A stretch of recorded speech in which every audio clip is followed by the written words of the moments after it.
தன்னோட குடும்பத்தை வறுமையில இருந்து காப்பாற்ற பூ வியாபாரம் பண்ணலாம்னு நினைச்ச ஈஸ்வரி மாமியாரிடம் பேசி அவர்களோட சம்மதமும் வாங்கிக்கிட்டாள். வீட்டிலேயே பூ கட்டி வீடு வீடாக வித்துக்கிட்டு வந்தாரு. ஒரு நாள் பூ வித்துட்டு வீட்டுக்கு திரும்பும்போது ரோட்ல ஒரு ஆள் ஆக்சிடென்ட் ஆகி கிடந்தான். அத பார்த்ததும் தன்னோட கணவரின் ஞாபகம் வந்து அவனை நினைச்சு ரொம்பவே கவலை அடைஞ்சாள் ஈஸ்வரி. இது இப்படியே போனா சரியாக இருக்காதுன்னு நினைச்சு மாமியாரிடம் நாம் என்ன பண்ணலான்னு கேட்டாள். அதுக்கு மாமியார், உனக்கு என்ன உதவி பண்ண முடிஞ்சோ நான் பண்றேன்னு சொன்னாங்க. அதுக்கப்புறம் ஈஸ்வரி ஒரு முடிவெடுத்தாள்.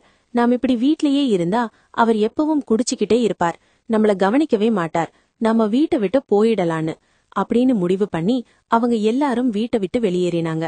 ஆனா அத பற்றிப்பு கவலையே இல்லாம ஈஸ்வரியோட கணவன் தினமும் குடிச்சுக்கிட்டே இருந்தான். கையில் இருந்த காசு முடிஞ்சதும் வீட்டில் இருந்த பாத்திரங்களையே விற்க ஆரம்பிச்சான். நாளுக்கு நாள் அவனோட குடிப்பழக்கம் அதிகமாச்சு. இதே நேரத்துல ஈஸ்வரி பக்கத்து ஊரில் ஒரு வீடு வாடகைக்கு எடுத்து பூ விற்று மாமியார் மாமனார பார்த்துக்கிட்டு வந்தாள். அடுத்தது என்ன நடந்தது தெரியணுமா? அடுத்த வீடியோவில் பார்ப்போம். வீடியோ பிடிச்சிருந்தா ஃபாலோ பண்ணி சப்போர்ட் பண்ணுங்க.